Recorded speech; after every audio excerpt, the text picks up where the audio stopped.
Good evening. It's 9 p.m. here in Seoul. Thank you for joining us on Arirang We start with President Yoon Suk Yeol wrapping up his first day of the visit to Hiroshima, where he'll be attending expanded sessions of the G7 summit. While the multilateral talks are set to start on Saturday, the president has already begun his super diplomacy drive, meeting with other invited leaders and victims of the 1945 atomic bomb that devastated Hiroshima. This is a first for any South Korean leader. Our presidential correspondent Oh Soo-young is in there traveling with the president. So Sooyoung, President Yoon's meeting with victims of the A-bomb is unprecedented. Tell us more. Good evening, Jian, from here across the pond in Hiroshima. You're right, yes. President Yoon Suk Yeol, his office just told us that he and First Lady Kim Gon-hee met with 10 ethnic Korean A-bomb survivors here in Hiroshima on Friday evening. And while the president first expressed his deep condolences, saying that he cannot even begin to imagine the sort of sorrow and suffering that the victims had to go through. And you're right, it is a very unprecedented and significant meeting indeed, also in the very complicated context of South Korea-Japan relations.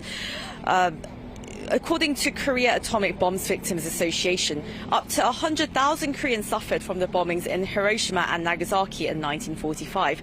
Around half of them died that very year. Fewer than 2,000 registered victims remain alive to this day and are now calling for greater support from authorities. So what makes this so complicated? Some of the Korean victims of the A-bomb had been forcibly mobilized as laborers and brought to this region by Imperial Japan against their will during Japan's brutal colonization of Korea before and during World War II.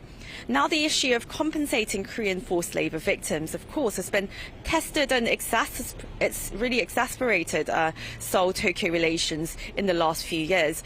So Yoon's meeting with the ethnic Korean survivors is very significant, showing that the president is trying to persevere in tackling these complex bilateral sticking points. This shows President Yoon's determination to continue working to resolve historical issues with Japan while pushing to improve bilateral relations for future generations. The two countries have opened the door to the future, but this also symbolizes that they will not close the door to the past.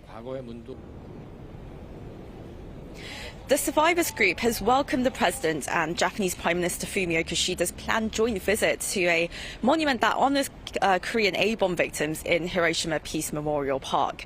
Their visit will also be unprecedented. It's going to be the first time for a South Korean and Japanese leader to visit the memorial together.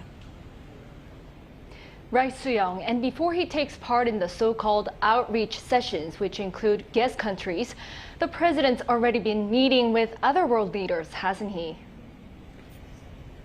That's right. The moment he touched down in Hiroshima, President Yoon, he was off for a bilateral with Australian leader Anthony Albanese for marking their second sit-down since the NATO summit last year.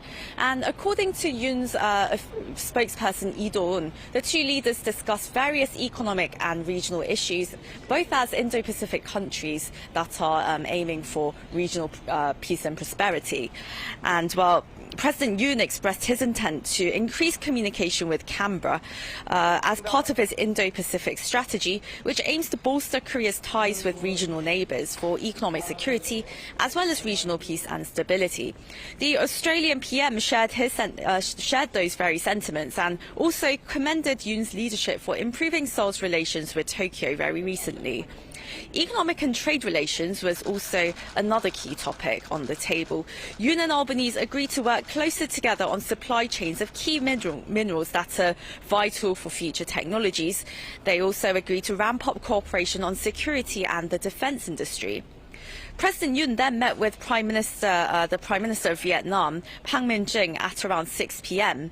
As many South Korean businesses, including tech giants Samsung, have a substantial presence in Vietnam, the two leaders' talks very much centered on business and trade ties. Let's hear what the president had to say.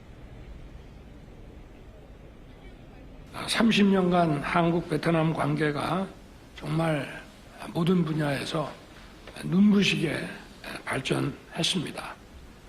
작년에 베트남은 중국, 미국에 이어서 우리의 3대 교역국으로 부상했습니다. In particular, the president noted that some 8,000 Korean companies have entered Vietnam, and the two countries are now working towards reaching another landmark goal in trade by 2030.